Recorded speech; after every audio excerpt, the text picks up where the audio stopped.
Crocodilus niloticus, le crocodile du Nil.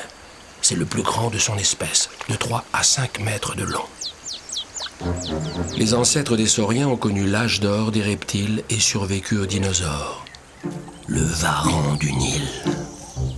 Un prédateur vif, efficace, qui raffole des œufs, les œufs de n'importe qui, et à n'importe quel prix.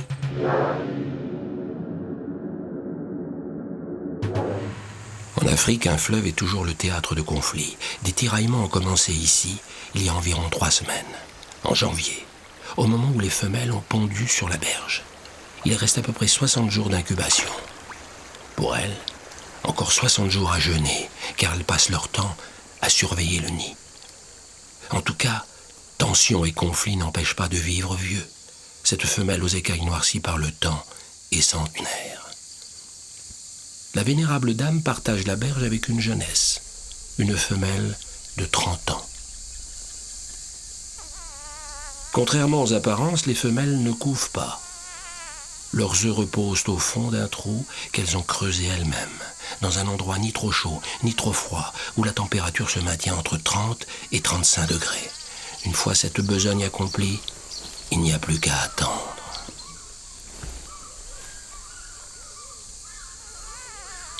Attendre, mais en ouvrant l'œil. La femelle doit veiller sur sa couvée, sans jamais relâcher sa vigilance. C'est le seul moyen de la protéger d'un prédateur redoutable par sa ruse et son audace.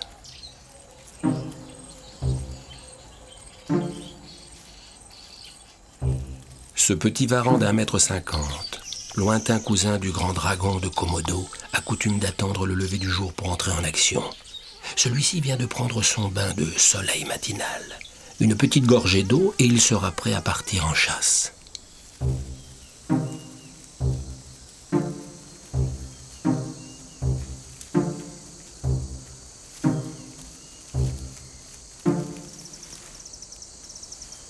Le varan est patient. Il fait chaud. Il sait qu'à un moment ou à un autre, les femelles qui font le guet retourneront à l'eau pour boire ou se rafraîchir.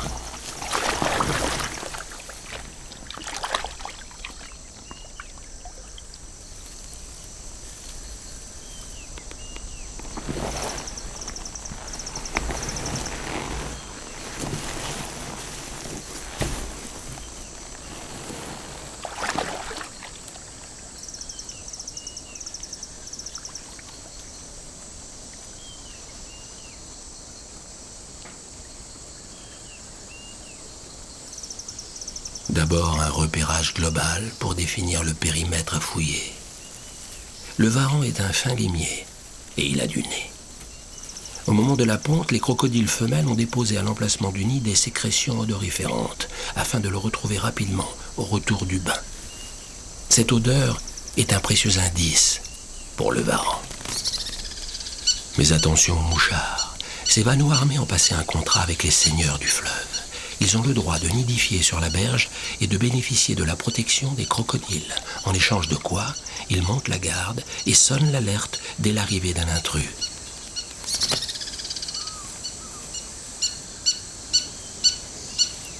Même chose pour les martins pêcheurs, mais eux ne se contentent pas de donner l'alerte.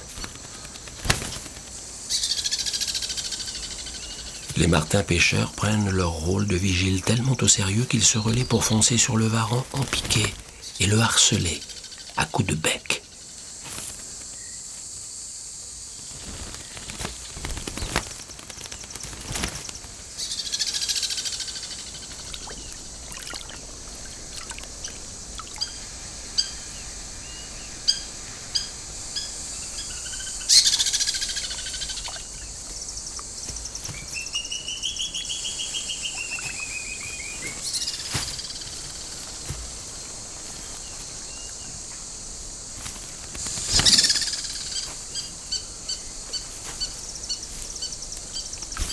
Exaspérantes sans doute ces agressions répétées, mais pas assez dissuasives. Le varan poursuit ses fouilles. Seule l'arrivée d'un crocodile pourra le faire déguerpir.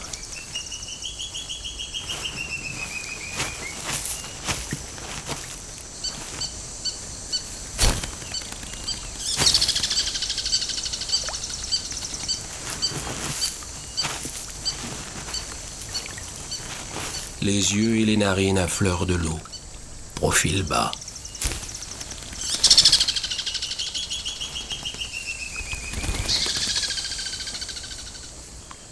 La discrétion, c'est l'autre force du crocodile. On ne le voit jamais approcher.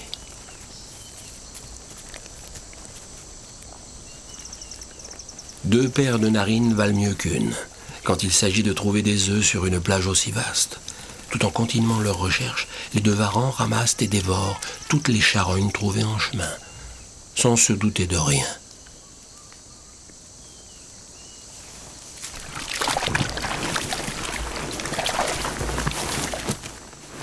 L'un des intrus a une petite frayeur, ce qui ne l'empêche pas de s'attarder sur les lieux.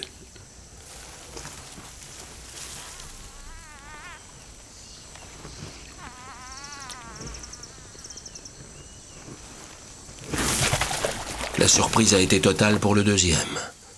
En 3 enjambées, la femelle crocodile a hissé sur la berge ses 900 kilos.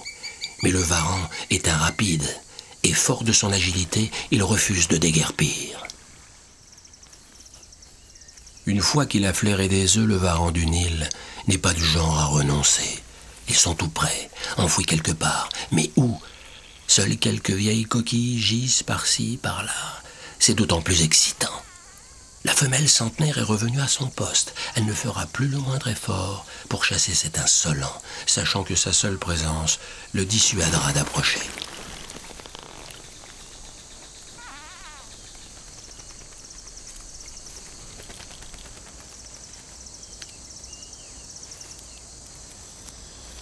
Le varan finit par se faire une raison. Il ne trouvera pas un seul œuf de crocodile aujourd'hui. Autant retourner dans la forêt et tenter de dénicher des œufs d'oiseaux. Les odycnèmes font partie des oiseaux ayant un accord de partenariat avec les crocodiles. Tout en faisant leur toilette, ils surveillent les alentours.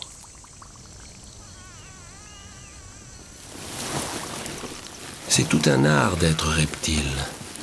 Le système de thermorégulation exige une alternance régulière entre chaleur du soleil et fraîcheur de l'eau. À chacun de trouver le dosage qui lui convient.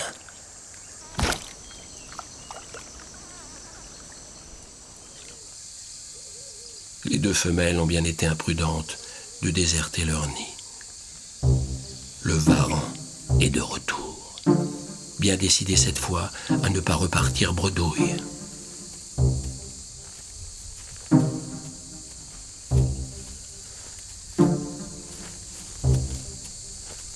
Il brûle, encore quelques pas, et il n'aura plus qu'à creuser un peu pour dénicher les œufs. Au grand scandale des gardiens de la plage, il est arrivé à ses fins et va entamer son festin.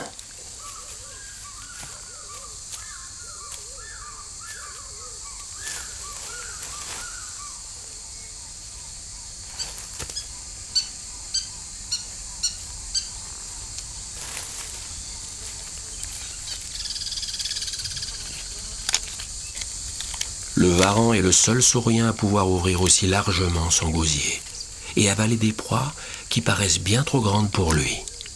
On estime que les varans du Nil détruisent chaque année 50% des œufs de crocodile.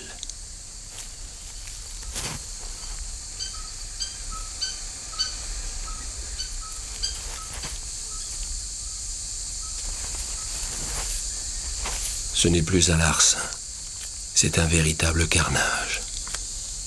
Le varan est capable de dévorer toute une couvée en moins d'1 heure. Les vanneaux ont beau s'égosiller, il n'y a personne pour faire déguerpir le pillard. Les femelles crocodiles sont elles aussi en train d'assouvir leur faim.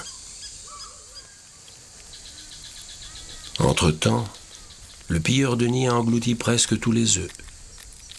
Chez les vanneaux, l'indignation est à son comble. Enfin, leurs cris d'alerte ont été entendus. La femelle retourne vers son nid, tout à fait cessante, mais à son rythme. À terre, les crocodiles n'ont ni la grâce, ni l'aisance qu'on leur connaît dans l'eau. Et si dans l'urgence, il leur arrive de galoper à 20 km/h, ils perdent vite l'équilibre et reprennent un mode de locomotion plus approprié à leur physique. La jeune femelle alertée par les vanneaux ne peut guère se rendre plus vite sur les lieux pour sauver sa couvée. Heureusement, les crocodiles du Nil sont particulièrement prolifiques. Une femelle produit de 60 à 80 œufs par an. Il suffit qu'un seul des milliers d'œufs qu'elle pond dans son existence arrive à éclosion pour que la pérennité de l'espèce soit assurée. Autrement dit, pour scandaleux qu'il soit, le pillage du Varan n'est pas catastrophique pour l'espèce.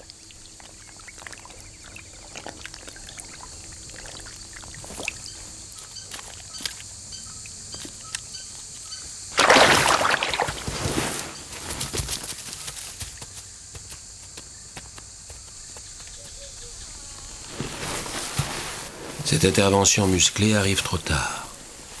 La jeune femelle n'aura pas un seul petit cette année.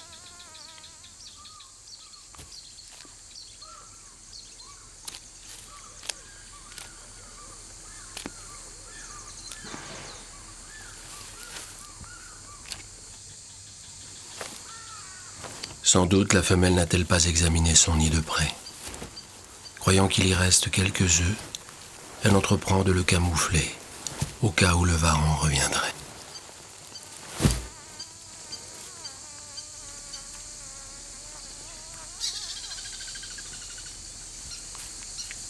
Le Varan, lui, est tellement repu qu'il n'arrive même plus à ingurgiter cet embryon de crocodile.